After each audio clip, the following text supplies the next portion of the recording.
Okay, let's speak again about patient ventilator asynchrony, but in the specific case of COPD patients.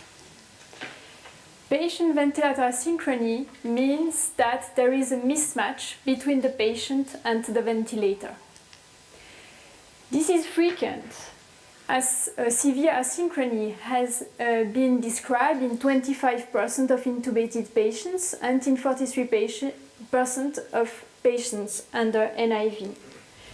In this very recent paper, we can see that the asynchrony index, which is a report of the total number of asynchrony events compared to the total number of breaths delivered by the ventilator and by the patient, is high during pressure support ventilation, here in the middle, can be very high, up to half of the breaths with an asynchrony, and is also high in assisted volume controlled ventilation and assisted pressure controlled ventilation.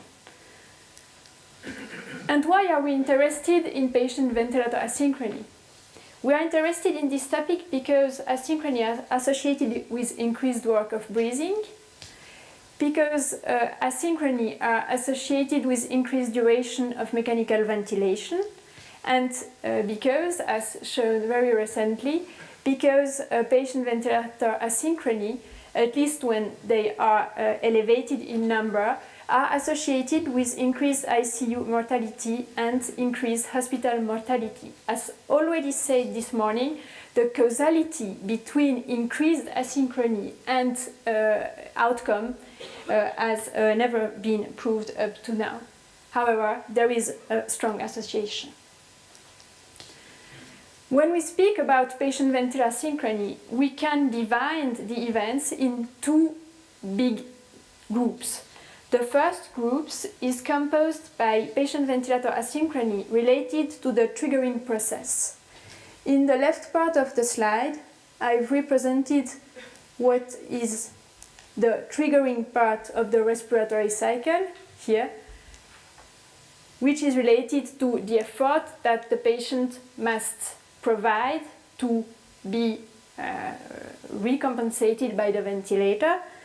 And those asynchrony types are ineffective efforts. As you know, it's when the patient is breathing but the ventilator does not answer. Auto-triggering, which is the opposite, it's when the ventilator gives a breath but the patient is not breathing. And double triggering, which as shown this morning, is the fact that the ventilator gives 2 breaths for one single patient effort. The other group of patient ventilator asynchrony is composed by 2 asynchrony types related to the cycling of process of the ventilator. Cycling of process is, of course, the transition between the inspiratory phase and the expiratory phase of the breathing cycle. Those asynchronies are the delayed cycling, a situation during which the pressurization time of the ventilator here is much longer than the neural inspiratory time of the patient. The other asynchrony types from this group is the premature cycling with the opposite situation, with ventilators that stops its pressurization before the end of neural inspiratory time. If we look more specifically at COPD patients, the asynchrony here we'll discover are delayed cycling and ineffective efforts. Why? As said by Laurent previously, the problem of COPD patients is that they have increased resistance in the airways. In this situation, as illustrated here, this gives problems with the cycling of process of the ventilator. Here, in yellow, you have the situation of a normal patient. For this normal patient, if you put your end trigger setting at 25%, the ventilator goes from inspiration to expiration relatively early. In red here, or in pink, you have the situation of an obstructive patient. In these patients, inspiratory flow decreases slowly, and then the same threshold of 25% here is reached later, which induces the occurrence of delayed cyclings. In the presence of delayed cyclings, the time available for expiration is reduced, and this increases intrinsic PEEP. And as also previously shown, in the presence of intrinsic PEEP, as illustrated in this picture on the right, the patient has to overcome the intrinsic PEEP before he can trigger the ventilator.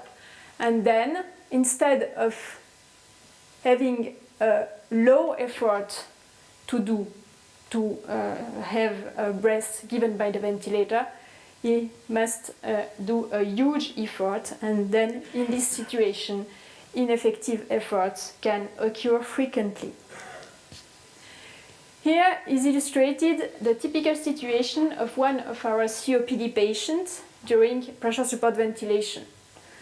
We can see here that there is a very prolonged pressurization compared to the neural inspiratory time, with a high inspiratory time in excess, and this induces, for the next breath, a prolonged trigger delay, and finally, the occurrence of ineffective efforts. And the situation is even worse during NIV. Why is it the case? This is illustrated here. During NIV, only part of the flow, the inspiratory flow, reach the ventilator or the sensor of the ventilator. Then the threshold put for inspiration to expiration transition is reached very late. Again, in this situation, delayed cycling occurs, air trapping, and finally ineffective efforts. What can we do when we have patient-ventilator asynchrony in COPD patients? First, as illustrated here, we can change the expiratory trigger threshold. Here you have a normal patient on the left, and here the situation of an obstructive patient. If the expiratory criterion is put at 25%, as already said, the transition between inspiration and expiration occurs very late. If we increase this threshold, we can reduce inspiratory time and increase the time available for expiration. Is that efficient? The answer is yes. As illustrated here, you can see that when the expiratory trigger threshold is progressively increased, inspiratory time in excess decreases, intrinsic PEEP decreases, trigger delay decreases, and the number of non-triggered breaths in effective efforts also decreases. To improve the situation in COPD patients, we can also decrease the level of assist. As it was already said this morning, there is an association between the level of assist and the number of asynchrony. The lower the level of assist, the lower the number of asynchronies. And to improve the situation in COPD patients, we can also adapt extrinsic PEEP, as extensively shown by Laurent previously. And what can we do otherwise? Otherwise, we could use NAVA. Just to remember, NAVA is a system which uses the ADI to trigger the ventilator, to deliver proportional assist, and to cycle off the ventilator. As it was shown in several studies, including this one in intubated patients, using NAVA compared to pressure support ventilation can lead to a decrease in inspiratory time in excess. Using NAVA compared to pressure support ventilation decreases the trigger delay and decreasing the number of asynchrony events. Especially, you can see here that during NAVA, there was no ineffective effort and no late cycling, the asynchronies that we usually see in COPD patients. The same was true during non-invasive ventilation. Half of the patients were COPD patients in this small group of patients. But you can see that inspiratory time in excess during NAVA was much lower than during pressure support ventilation. There was no ineffective efforts during NAVA and no late cycling during NAVA. If we now look at a study specifically targeted to COPD patients, the study from the group from Nijmegen, during non-invasive ventilation, we find the same type of results. And we see here that during NAVA, trigger delay was much shorter than during pressure support ventilation, non-invasive ventilation. And you can see here that the cycling of error, then the difference between the end of neural inspiratory time and the end of pressurization time from the ventilator was near zero during NAVA compared to high values during pressure support ventilation delivered with an ICU ventilator and with an NIV dedicated ventilator. And very interestingly, in this picture here, we can see that during NAVA, synchronization was very good, with more than 95% of time with patient ventilator synchrony obtained, compared to what was obtained during pressure support ventilation delivered by the ICU ventilator and by the turbine-based specific ventilator. Also, in accordance with the previous result, you can see that during NAVA there was no ineffective efforts, whereas there were ineffective efforts both during NIV delivered by the ICU ventilators and by the turbine-based ventilator. In conclusion, I would say that asynchrony is frequent, especially in COPD patients. In those patients, many late cycling and ineffective efforts are encountered.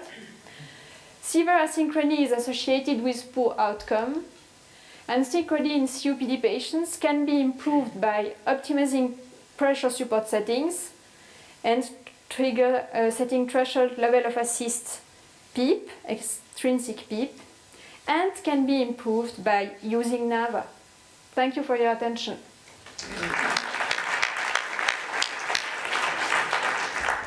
Thank you very much, Lisa. Are there any questions from the audience? And Laurent, can you come up as well? He's there.